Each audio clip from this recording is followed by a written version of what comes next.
दोस्तों, भगवान भोले बाबा ने बताया कि इन 3 घरों में अपनी बेटी और बहन का विवाह कभी मत करना, वरना बहुत पछताओगे और जिंदगी भर रोना पड़ेगा, फिर भी मुसीबत नहीं टलेगी। मित्रों, एक बार की बात है, भगवान भोले बाबा और माता पार्वती भगवान विष्णु से मिलने बैकुंठ में जा रहे थे। तभी माता पार्वती ने भगवान भोले बाबा से कहा कि हे प्रभु, आज मेरे मन में 3 प्रश्न उठ रहे हैं, कृपा करके मेरे मन की जिज्ञासा को शांत करे।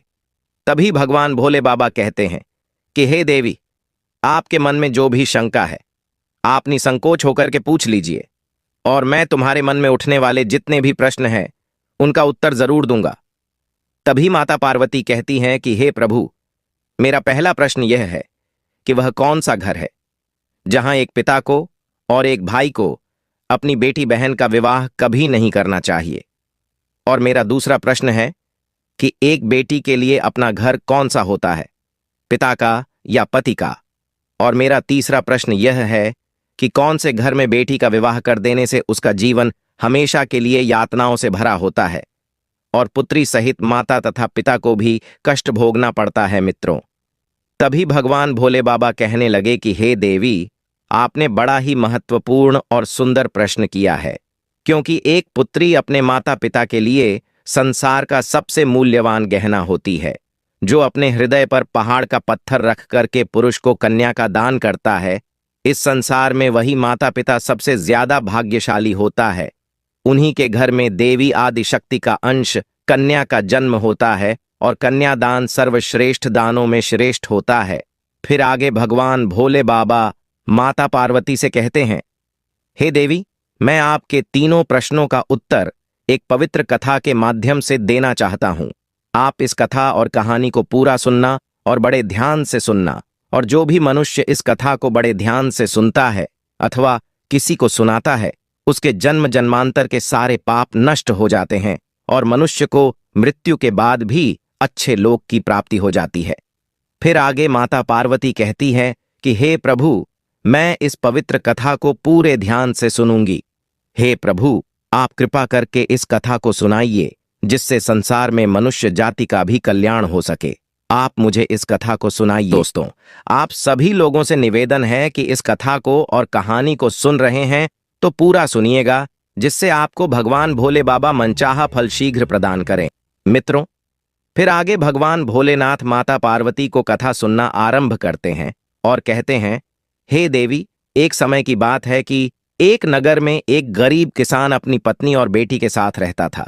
उसके घर में जब बेटी का जन्म हुआ तो वह बहुत खुश हो गया।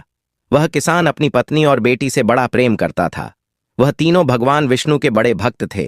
रोजाना तुलसी को जल देना, पूजा पाठ करना उनका नित्य का नियम था। वह जो किसान की बेटी थी, अपनी माँ बाप के साथ वह भी नारायण की भक्ति में लीन रहती थी। किसान की पत्नी और बेटी बहुत ही गुणवान, रूपवान और संस्कारवान थे। मित्रों, भगवान भोलेनाथ कहते हैं कि हे देवी, वह किसान अत्यंत गरीब था, इसीलिए वह अपने नगर में एक गडरिया खेत में काम करने के लिए जाया करता था।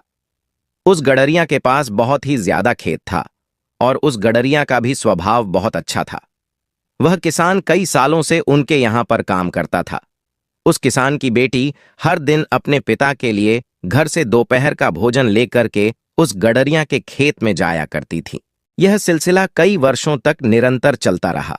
वह हर दिन अपने पिता का भोजन बना करके खेत में ले जाती। वह हर दिन उसकी बेटी को देखता था और उस पर नजर रखता था। इस तरह से कई वर्ष बीत गए।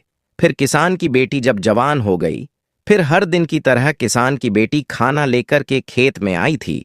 उस दिन वह किसान उस गडरिया के साथ में बैठ करके खेती के काम के बारे में चर्चा कर रहे थे। जब गडरिया की नजर उस लड़की पर पड़ी तो उसकी सुंदरता और संस्कारों को देख करके वह गडरिया उसकी मोह जाल में पड़ गया। उसके मन में ख्याल आया कि क्यों ना मैं इस लड़की को अपनी बहू बना लूं। दोस्तों, थोड़ी देर के बाद किसान की बेटी वहां से चली गई। तब गडरिया ने अपने मन की गुप्त बात किसान से कह डाली और कहा कि हे भाई, तुम बहुत दिनों से मेरे यहां काम करते हो, लेकिन मैंने तुमसे आज तक कुछ भी नहीं मांगा है। किंतु अगर तुम बुरा ना मानो तो क्या तुम अपनी बेटी का विवाह मेरे बेटे के साथ कर दोगे? गडरिया की ऐसी बात सुन करके उस किसान की खुशी का ठिकाना ना रहा। किंतु किसान ने संकोच करते हुए कहा कि ठीक है भाई, मैं आपकी बातों से सहमत हूं, किंतु इस विवाह के बारे में मुझे अपनी पत्नी और बेटी की भी राय लेना चाहिए।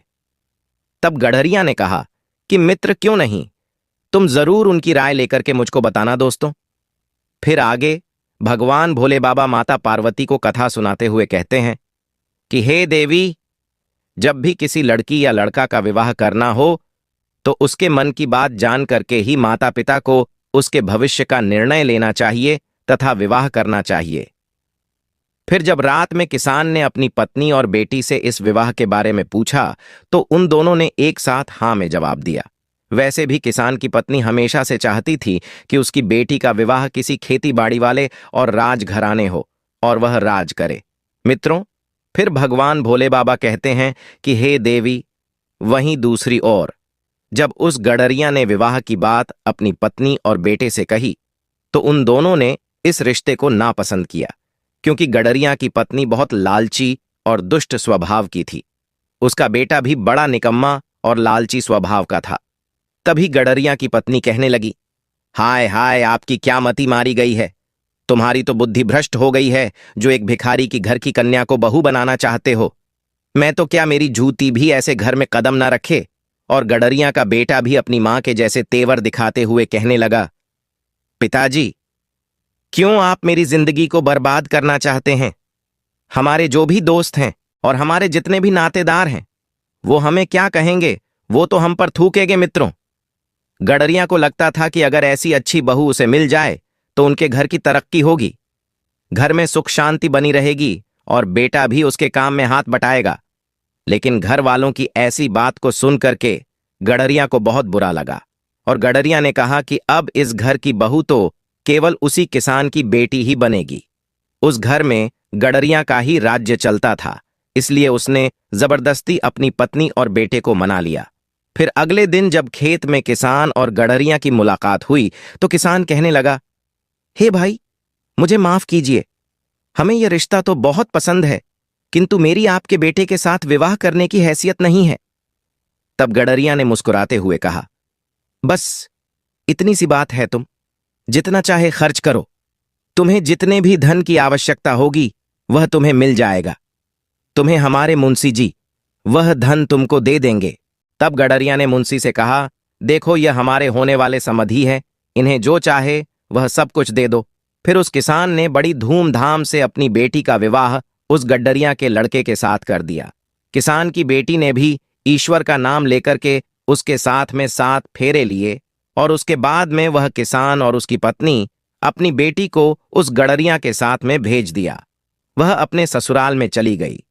फिर क्या होता है, गडरिया का बेटा पत्नी को छोड़ करके अपनी एक प्रेमिका के साथ दिन प्रतिदिन जंगल में मिलने जाने लगा। वह अपनी प्रेमिका के जाल में ऐसा फंस गया कि अपनी पत्नी को भी प्यार देना भूल गया और हमेशा अपनी प्रेमिका के साथ में एक जंगल में मिला करता था और उसी के साथ में सारा दिन बिताया करता था। और इधर क्या होता है, उस गडरिया के घर में प्रतिदिन सास बहू में झगड़ा होने लगा। हर दिन गडरिया अपनी बहू और पत्नी को समझाता और सुला कर देता था। फिर एक दिन की बात है कि उस गडरिया को दिल का दौरा पड़ गया और उसी कारण से उसकी मृत्यु हो गई। तब सबसे ज्यादा दुख उस किसान की बेटी को हुआ, जबकि गडरिया की पत्नी और बेटा बहुत खुश हुए, क्योंकि अब उनको कोई टोकने वाला नहीं था।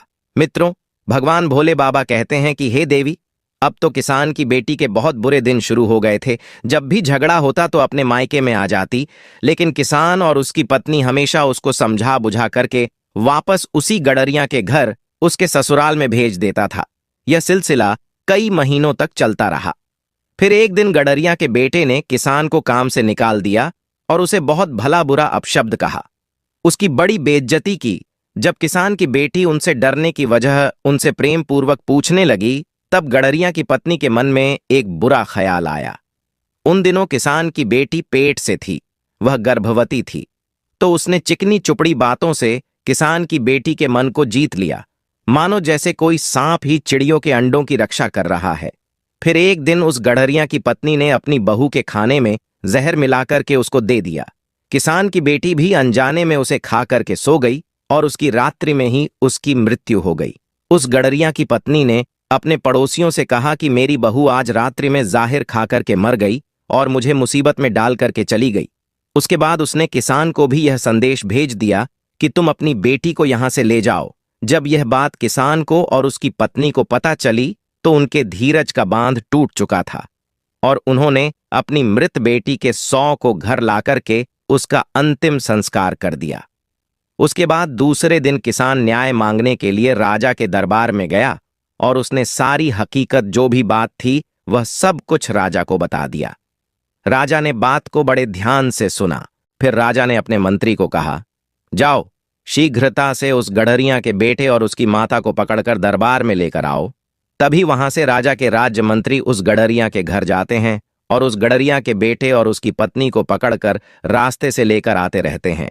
तभी वह गडरिया उस मंत्री से कहता है, हे मंत्री जी, आप राजा से कितना वेतन पाते हैं? तभी वह मंत्री कहता है कि मिल जाता है थोड़ा बहुत। फिर गडरिया का बेटा कहता है, मैं तुम्हें मुंह मांगा पैसा दूंगा, किंतु तुम्हें राजा के दरबार में झूठ बोलना है। तभी वह मंत्री कहता है, ठीक है, जैसा आप कहेंगे वैसा ही मैं करूंगा। फिर दोनों की बात हो गई और राजा के दरबार में मंत्री गडरिया और उसकी मां को लेकर पहुंच आता है। तभी राजा कहता है, हे गडरिया, तुम बताओ कि तुम्हारी पत्नी की मृत्यु कैसे हुई? तभी वह गडरिया कहता है, हे महाराज, हमारी पत्नी बहुत ही दुष्ट स्वभाव की थी। हमारी मां से प्रतिदिन झगड़ा किया करती थी। इसी कारण से वह खुद जहर खाकर आत्महत्या कर ली, जिससे हमारी मां को जेल काटना पड़े। आगे गडरिया कहता है, हे महाराज, यदि आपको हमारी बातों पर विश्वास नहीं हो तो आप अपने राज्य मंत्री से पूछ लीजिए। फिर राजा कहता है, ठीक है। राज्य मंत्री से कहता है, हे राज्य मंत्री, तुम बताओ बात क्या, यह सही है? तभी राजा का मंत्री कहता है, हाँ महाराज, बिल्कुल गडरिया का बेटा सही कह रहा है, क्योंकि मैं जब इसके नगर में गया तो इसके नगर के आसपास के लोग इसकी पत्नी के बारे में बता रहे थे। इन बातों को सुनने के बाद किसान के पास कोई सबूत नहीं था कि उसकी बेटी ने आत्महत्या नहीं किया है। राजा ने भी उस गडरिया की पत्नी और उसके बेटे को निर्दोष करार देते हुए छोड़ दिया और दूसरी तरफ किसान और उसकी पत्नी हताश होकर के उस नगर को छोड़कर के एक मठ में चले गए और भगवान विष्णु की पूजा में लीन हो गए। भगवान भोले बाबा कहते हैं कि हे देवी, किसान की बेटी पवित्र और सच्ची भक्त होने के कारण उसे स्वर्ग मिल गया और कुछ दिनों के बाद किसान और उसकी पत्नी की मृत्यु हो गई और उन्हें भी स्वर्ग की प्राप्ति हो गई। मित्रों, फिर आगे भगवान भोले बाबा कहते हैं कि हे देवी, तुम्हारा पहला प्रश्न था कि वह कौन सा घर है जहां एक माता और पिता को अपनी कन्या का विवाह कभी नहीं करना चाहिए। तो यह घर गडरिया का है, जो अत्यधिक धनवान था, जहां पर उसकी कन्या सुखपूर्वक जीने की वजह से दुख भोग रही थी।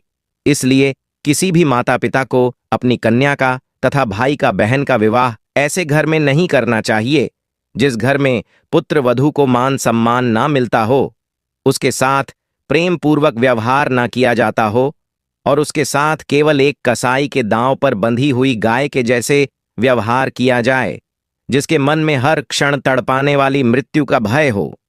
दूसरी बात, अगर स्त्री पुरुष एक दूसरे को पसंद ना करते हो तो ऐसा विवाह दोनों के जीवन को बर्बाद कर देता है।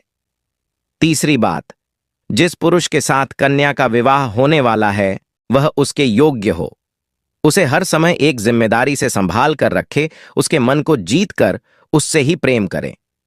जब भी किसी के लिए रिश्ते देखने जाए तो वह बहुत दूर के ना हो, ना ही अति नजदीकी हो। कभी मामा के यहां या बुआ के घर नाता नहीं जोड़ना चाहिए। इसके बाद विवाद तो होते ही है, लेकिन समान वंश होने के कारण संतान मंद और शारीरिक रूप से विकलांग भी हो सकती है। अपनी कन्या का रिश्ता अन्य दूर प्रदेश में कभी नहीं करना चाहिए, जिससे उसके बुरे हालत में उसके पिता या भाई की ओर से मदद मिल सके। फिर आगे भगवान भोले बाबा कहते हैं कि हे देवी, चौथी बात यह है कि किसी भी माता पिता को अपनी कन्या और भाई को बहन का रिश्ता कभी अति धनवान के घर में या अति गरीब के घर में भी नहीं करना चाहिए। धनवान लोग उस स्त्री के साथ दासी के समान व्यवहार करते हैं और उसके माता पिता को भी सम्मान नहीं मिलता है, तथा अति गरीब घर में विवाह करने से उसे हमेशा अपनी जरूरतों को पूरा करने के लिए अपने पिता और भाई के सहारे की आवश्यकता पड़ती रहती है। जब भी रिश्ते की बात होती है तो हमेशा उनके कुल और वंश को देखना आवश्यक होता है। अन्य कुल में विवाह होने से समाज में प्रतिष्ठा कम हो जाती है और लोग भी बुरे भावना से देखते हैं। साथ ही उस स्त्री को भी कई परेशानियों का सामना करना पड़ जाता है। मित्रों, भगवान भोले बाबा कहते हैं कि हे देवी, आपका दूसरा प्रश्न था कि एक बेटी के लिए अपना घर कौन सा होता है, पिता का या पति का। तो शास्त्रों के अनुसार स्त्री का घर उसके पति का ही होता है, चाहे सुख हो या दुख। पति पत्नी को हमेशा साथ रहना चाहिए और हर हालत में एक दूसरे का साथ देना चाहिए। और आपका तीसरा प्रश्न था कि कौन से घर में बेटी की शादी कर देने से उसका जीवन हमेशा के लिए यातना से भरा रहता है और कन्या सहित माता पिता तथा भाई को भी कष्ट भोगना पड़ता है। जिस घर में स्त्री को सम्मान न दिया जाता हो, उसके साथ हमेशा तुच्छ प्रकार का अभद्र व्यवहार किया जाता हो, या जिस घर में स्त्री पर पुरुषों से हाथ उठाया जाता हो और उनको अपशब्द कहा जाता हो, ऐसे घर में स्त्री का विवाह कभी नहीं करना चाहिए। दोस्तों, फिर आगे भगवान भोले बाबा कहते हैं, हे देवी, अब मैंने आपके सारे प्रश्नों का उत्तर दे दिया है। तब माता पार्वती कहती हैं कि हे प्रभु, जिस घर में स्त्री के साथ दुर्व्यवहार किया जाता है, उस घर से लक्ष्मी रुष्ट होकर के चली जाती है। ऐसे घर में धन की हानि होती रहती है। मित्रों, इस प्रकार से भगवान भोले बाबा ने माता पार्वती को बताया है कि वह कौन से 3 घर होते हैं जिन घरों में जीवन में कभी भी भूल कर भी अपनी बेटी तथा बहन का विवाह नहीं करना चाहिए। उम्मीद करता हूं आप लोगों को यह कथा पसंद आई होगी। अगर आप लोगों को यह कथा पसंद आई हो तो वीडियो को लाइक जरूर करें। और दोस्तों, वीडियो को पूरा देखने के लिए आप सभी लोगों का धन्यवाद।